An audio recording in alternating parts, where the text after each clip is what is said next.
দেশের জন্য নতুন ঋণ কর্মসূচি নিয়ে প্রাথমিক আলোচনা শুরু করেছে আন্তর্জাতিক মুদ্রা তহবিল আইএমএফ। এদিকে অর্থমন্ত্রী আমির খসরু মাহমুদ চৌধুরী বলেছেন, দেশের অর্থনৈতিক সুরক্ষা ও জনস্বার্থ নিশ্চিত করে আইএমএফ এর সঙ্গে নতুন কর্মসূচিতে যাবে সরকার।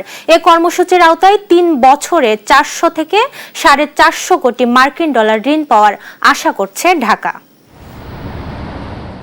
বাংলাদেশের জন্য নতুন ঋণ কর্মসূচি নিয়ে প্রাথমিক আলোচনা শুরু করেছে আন্তর্জাতিক মুদ্রা তহবিল আইএমএফ। এ লক্ষ্যে সংস্থাটির একটি প্রতিনিধি দল বাংলাদেশ ব্যাংক অর্থ মন্ত্রণালয়ের কর্মকর্তাদের সঙ্গে বৈঠক করেছে। রোববার সকালে বাংলাদেশ ব্যাংকে পরিচিতিমূলক বৈঠকের মধ্য দিয়ে সফর শুরু করে আইএমএফ প্রতিনিধি দল। পরে অর্থ মন্ত্রণালয় ও বাংলাদেশ ব্যাংকের বিভিন্ন বিভাগের সঙ্গে ধারাবাহিক বৈঠক করে তারা। আলোচনা শুরুর দিনই সরকারের অবস্থান স্পষ্ট করেন অর্থমন্ত্রী আমির খসরু মাহমুদ চৌধুরী। বলেন, জনস্বার্থ দেশের অর্থনৈতিক সুরক্ষা নিশ্চিত করে আইএমএফ এর সঙ্গে নতুন কর্মসূচিতে যাবে সরকার। নতুন প্রোগ্রাম, আমরা তো আগের প্রোগ্রাম থেকে বেরিয়ে আসছি, কারণ ওরা আগের প্রোগ্রাম ছিল ওই স্বৈরাচার আমলে যে প্রোগ্রামটা করেছিল ফ্যাসিস্ট আমলে, ওখানে অনেকগুলো বিষয় তো আমরা সম্মত হইনি। তো সেই কারণে আমরা সেই প্রোগ্রাম থেকে বেরিয়ে আসছি।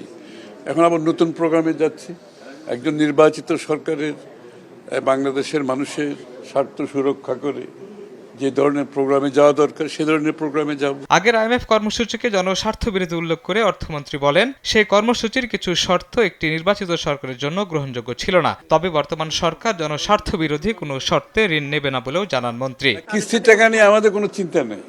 আমার চিন্তা হচ্ছে যে প্রোগ্রামে যাব এটা বাংলাদেশের স্বার্থ সংরক্ষিত হবে কিনা। আমি তো বলছি যে এখানে আমি কিস্তির টাকার চেয়ে আমার জন্য যেটা গুরুত্বপূর্ণ, আমি যে প্রোগ্রামে যাব এখানে বাংলাদেশের মানুষ, বাংলাদেশের স্বার্থ, অর্থনৈতিক স্বার্থ সংরক্ষিত হবে কিনা। এবারে আলোচনায় গুরুত্ব পাচ্ছে আর্থিক খাতে সংস্কার, চলতি অর্থ বছরের বাজেট, রাজস্ব আহরণ, কর ছাড় এবং সরকারি কর্মচারীদের বেতন কাঠামো। সফর শেষে প্রতিনিধি দল মূল্যায়ন প্রতিবেদন ওয়াশিংটনে জমা দেবে। প্রতিবেদন ইতিবাচক হলে অক্টোবরের পর চূড়ান্ত আলোচনা শুরু হতে পারে। সবকিছু পরিকল্পনা অনুযায়ী এগোলে আগামী বছরের জানুয়ারি থেকে নতুন ঋণের অর্থ ছাড়ের সম্ভাবনা রয়েছে।